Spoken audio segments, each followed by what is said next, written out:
안녕하세요, 여러분. 캐나다 맘입니다. 오늘은 제가 저희 아이들이 학교에서 어떤 과목을 어떻게 공부했는지에 대해서 함께 나누고자 해요.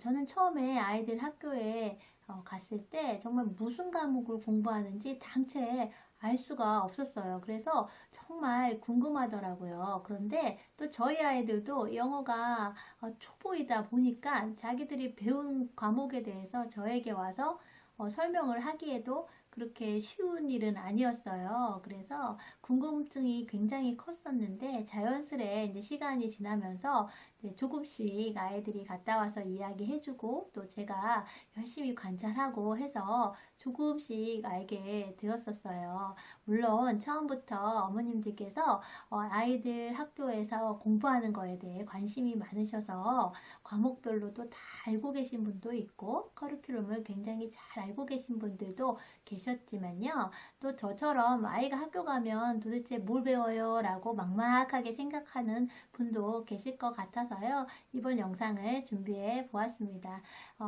캐나다는 아시다시피 워낙에 넓은 지역이잖아요. 그래서 학교도 주마다 다 다른 것 같아요. 그리고 뭐 심지어 저희 아이는 여기서 중학교를 다니지만 또 다른 주에서는 중학교가 없고 초등학교 마치고 나면 중학교, 고등학교를 합한 학교가 있고 이렇다고 해요. 그래서 지역별로 많은 차이가 있는 것 같고요. 또 도시별로도 틀린 게 저희가 있는 이곳이 조금 좀 한가롭다 하면 대도시의 경우는 아이들도 저희 나라처럼 바쁘게 생활하는 아이들도 많이 있다고 하니까요. 조금씩 다 차이가 있는 것 같아요.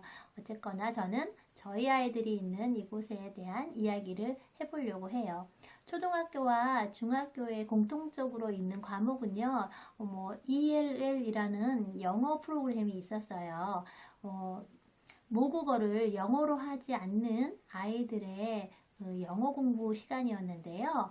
레벨별로 아이들이 단계별로 공부를 하게 되어 있어요. 따로 영어를 집중적으로 학교에서 가르쳐 주시는 그런 과목이더라고요. 그런데 아이들이 그 레벨에 많이 있으면 선생님께서 이제 다 모아놓고 레벨별로 다 이렇게 가르쳐 주실 텐데요. 제가 있는 이곳에는 아이들이 처음에 와서 이렇게 기초부터 해야 되는 친구들이 많지가 않았어요. 거의 한 학교에 한 두세 명 될까 말까 하다 보니 작은 아이 같은 경우는 자기 한 명이었어요. 그래서 이엘리 선생님께서 정말로 맞춤 수업을 해주시게 되더라고요. 눈높이 맞춤 수업이죠. 완전히 한 명과 한 명 이렇게 두시고 아이에게 맞춰서 읽기와 쓰기 다 가르쳐 주시다 보니까 어떻게 보면 좋을 수도 있고 또 어떻게 보면 너무 규모가 작지 않나라고 생각을 하실 수도 있을 것 같아요. 어쨌든 아이들은 영어 공부를 그렇게 학교에서 따로 또 영어에 대한 교육을 하고 있었고요. 또 여러 가지 수업 프로그램들이 있었는데요. 저는 큰아이를 한국에서 중학교가 아니고 초등학교 때 왔었기 때문에 한국 중학교에 대해서는 비교를 하기가 어려워요. 그런데 제가 생각하기에는 아마도 한국 중학교에 비하면 이곳 중학생들의 과목이 조금 작지 않나라는 생각을 해보았어요. 중학교 교과목이 한 6가지 정도, 6, 7가지 정도만 되는 것 같더라고요. 그래서 그 과목들이 초등학교보다는 조금 심화 과정이긴 하지만 아이들이 따라가기에 물론 영어는 좀 어렵지만 영어를 하는 아이들이 따라가기에는 그렇게 많이 어려운 수준의 것은 아니었고요. 중학교도 물론 체험할 수 있는 수업을 많이 준비하셔서 실험도 많이 하시고 직접 해볼 수 있는 수업이 많이 있었어요. 초등학교 수업은 그야말로 제가 볼 때는 정말 재밌는 것 같더라고요. 그래서 어릴 때 아이들이 초등학교 시절에 온다면 조금 더 재밌게 학교 생활을 하지 않을까라고 생각을 해 보았는데요. 초등학교 수업의 대부분이 선생님들이 아이들 흥미 위주로 또 재미 위주로 이렇게 하시다 보니 아이들이 놀면서 습득하는 지식들 이런 것들이 자연히 차곡차곡 쌓여서 어떤 실력이 되지 않을까라고 생각할 정도로 많은 프로그램들이 아이들을 위해서 준비되어 있었고요. 또 아이들이 재미있을 수 있는 프로그램이 굉장히 많았어요. 물론 이곳에서도 뭐 그 많은 아이들이 전부 학교를 좋아한다 뭐 이렇게 말하기는 어렵겠지요. 하지만 대부분의 아이들이 즐겁게 학교를 다니는 것 같더라고요. 초등학교까지의 모든 과정들이 아이들에게 어려움을 주지 않아서 그런지 아이들은 학교에 가서 논다라는 생각 때문인지 아침에 눈 뜨면 누구나 다 열심히 학교로 가려고 하고 즐거워하는 모습을 보니 아마 이곳이 조금 더 한적한 곳이라서 그럴 수도 있고요. 아니면 이곳 아이들이 따로 학교 마치고 나서 사교육이 그렇게 많지 않기 때문에 학교 수업만이 아이들에게 흥미를 주기 때문에 더 재밌을 수도 있다는 그냥 저의 그런 생각을 한번 해봤었습니다. 아무튼 아이들은 즐겁고 재미나게 생활을 할 수가 있었고요.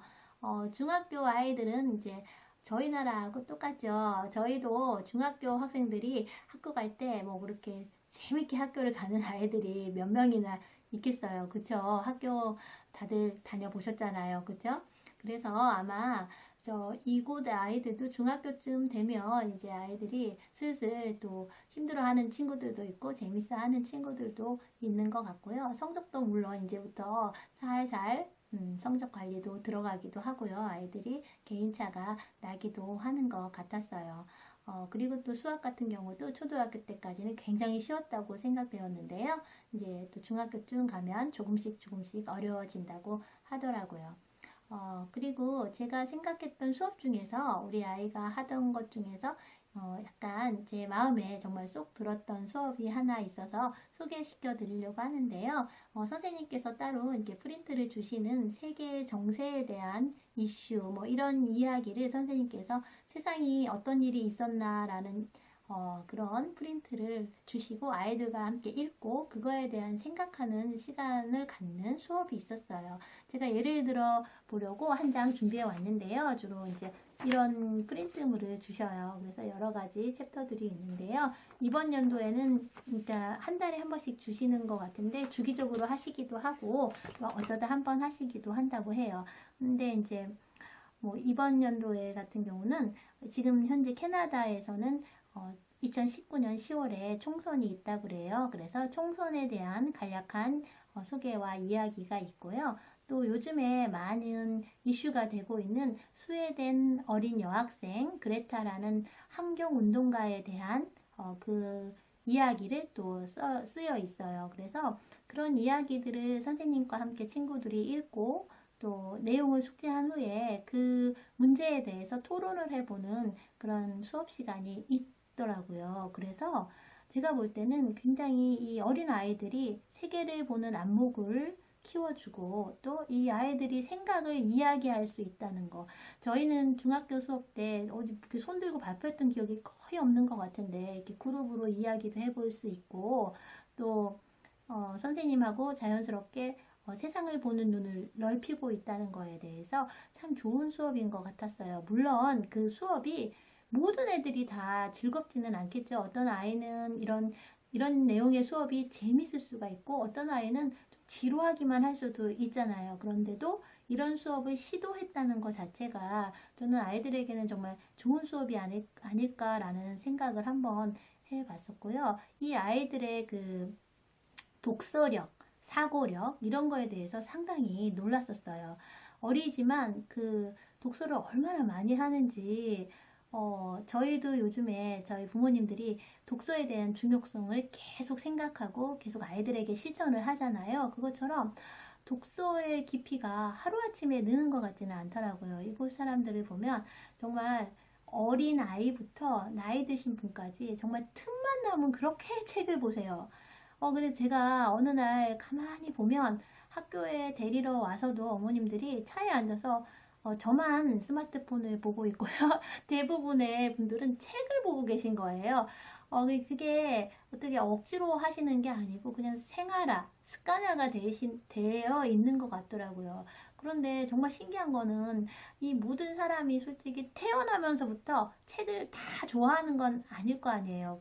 그렇죠. 다 사람이 다 다른데 독서를 좋아하는 사람도 있고 별로 싫어하는 사람도 있을 텐데 이 많은 사람들이 맨날 모이면 어떻게 이렇게 책을 들고 다니고 또 도서관에 보면 독서 토론회가 있는데 항상 그렇게 붐빈다고 해요. 독서하고 나서 또 토론을 그렇게 할 것이 많은지 많이 모여서들 이야기를 한다고 하더라고요. 그래서 정말 독서가 생활화가 되어 있다는 걸 많이 느낄 수가 있었어요. 저도 남자아이들만 둘이다 보니까 좀 책에 가까이 해주고 싶어서 틈나는 대로 서점도 데려가고 또 도서관도 데려가는데요. 그게 생각처럼 아이들이 쉽게 이제 독서 좋아한다 뭐 이렇게 되기까지가 어려워지는 것 같더라고요. 그런데 이 많은 이 학생 뭐 어른 할 거 없이 모이기만 하면 책을 읽는 문화에 대해서 정말 저는 개인적으로 문화 충격을 좀 받았습니다. 그래서 이 어릴 때부터의 독서 문화 상당히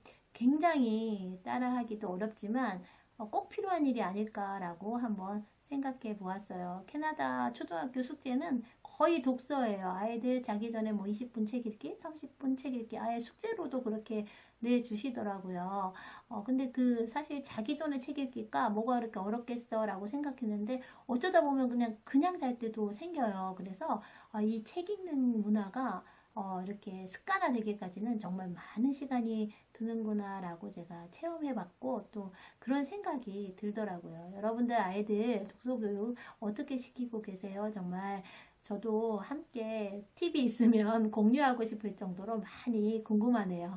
오늘은 제가 여기까지 이야기해 보았고요. 또 다음 시간에 함께 하도록 하겠습니다. 감사합니다.